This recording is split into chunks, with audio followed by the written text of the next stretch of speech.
Hello everyone.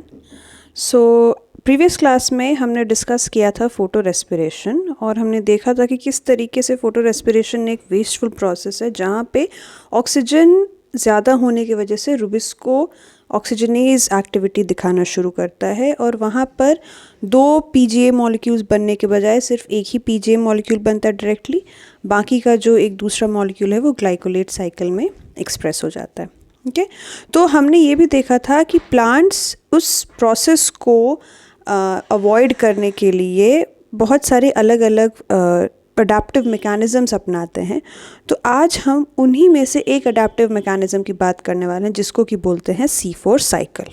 C4 cycle को Hatch and Slack pathway भी बोला जाता है because obviously it was discovered by Hatch and Slack Australia में in 1966। Okay and this is an alternate mode of carbon fixation that minimises photorespiration and optimises the Calvin cycle. इसको C4 cycle इसी वजह से बोलते हैं क्योंकि यहाँ जो initial carbon dioxide fixation product है वो एक 4 कार्बन एसिड है एंड जिन प्लांट्स में ये C4 साइकिल होता है उनको हम C4 प्लांट्स बोलते हैं।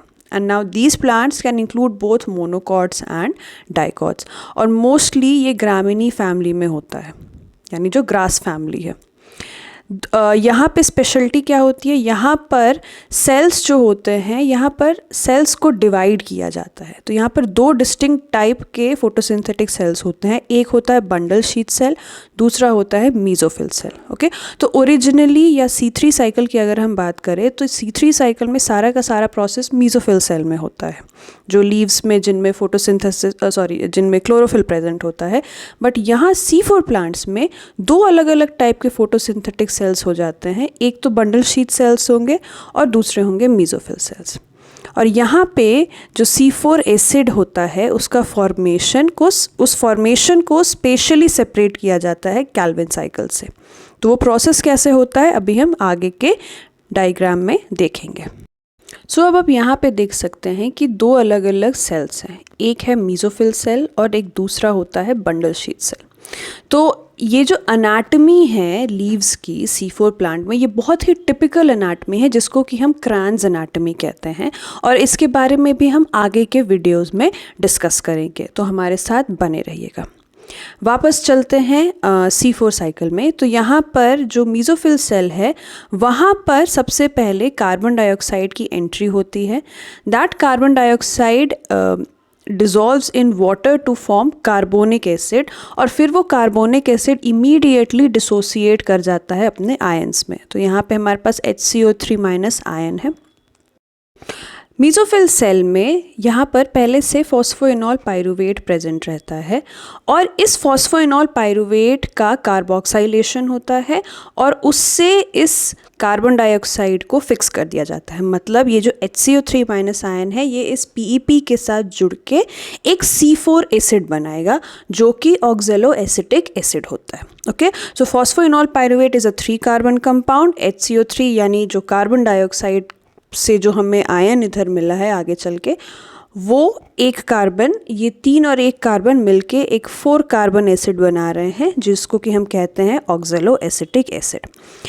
ये ऑक्जेलो एसिटेट फिर कन्वर्ट हो जाता है दूसरे C4 एसिड्स जैसे कि मैलेट एंड एस्पार्टेट में। ओके और फिर इन C4 एसिड्स को ट्रांसपोर्ट करवाया जाता है बंडल शीट सेल्स में जो कि इमीडिएटली मीजोफिल सेल्स के नीचे प्रेजेंट होते हैं। तो जैसा कि मैंने आपको बोला ये जो एनाटॉमी है ये हम आगे चल के पढ़ेंगे।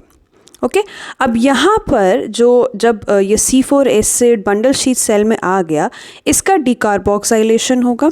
ऑलराइट और डीकार्बोक्साइलेशन की वजह से कार्बन डाइऑक्साइड रिलीज हो जाएगा। ये कार्बन डाइऑक्साइड फिर जाके कैल्विन साइकिल में पार्टिसिपेट कर लेगा और जो कार्बन फिक्सेशन रिएक्शन है वो नॉर्मली हो जाएगी। ठीक है, बचा अब हमारे पास एक C3 एसिड। ओके सो ये जो C3 एसिड है इसको फिर वापस ट्रांसपोर्ट करवाया जाता है बंडल शीट सेल से मीजोफिल सेल में जहाँ पे through a series of reactions it is regenerated into phosphoenol pyruvate और ये फिर फॉस्फोइनॉल पाइरुवेट वापस इस पूरे साइकिल में इन्वॉल्व होने के लिए रेडी हो जाता है। ओके सो यहाँ पर जो कार्बन डाइऑक्साइड या कार्बन एक्सेप्टर है वो पीईपी हो रहा है, इनिशियल कार्बन एक्सेप्टर जो है वो फॉस्फोइनॉल पायरुवेट है, as compare to C3 cycle जहाँ पे इनिशियल कार्बन एक्सेप्टर रुबिस्को था, रुबिस्को जो मॉलिक्यूल था, यहाँ पर फॉस्फोइनॉल पायरुवेट कार्बन एक्सेप्टर की तरह बिहेव करता है. So this is what C4 cycle is.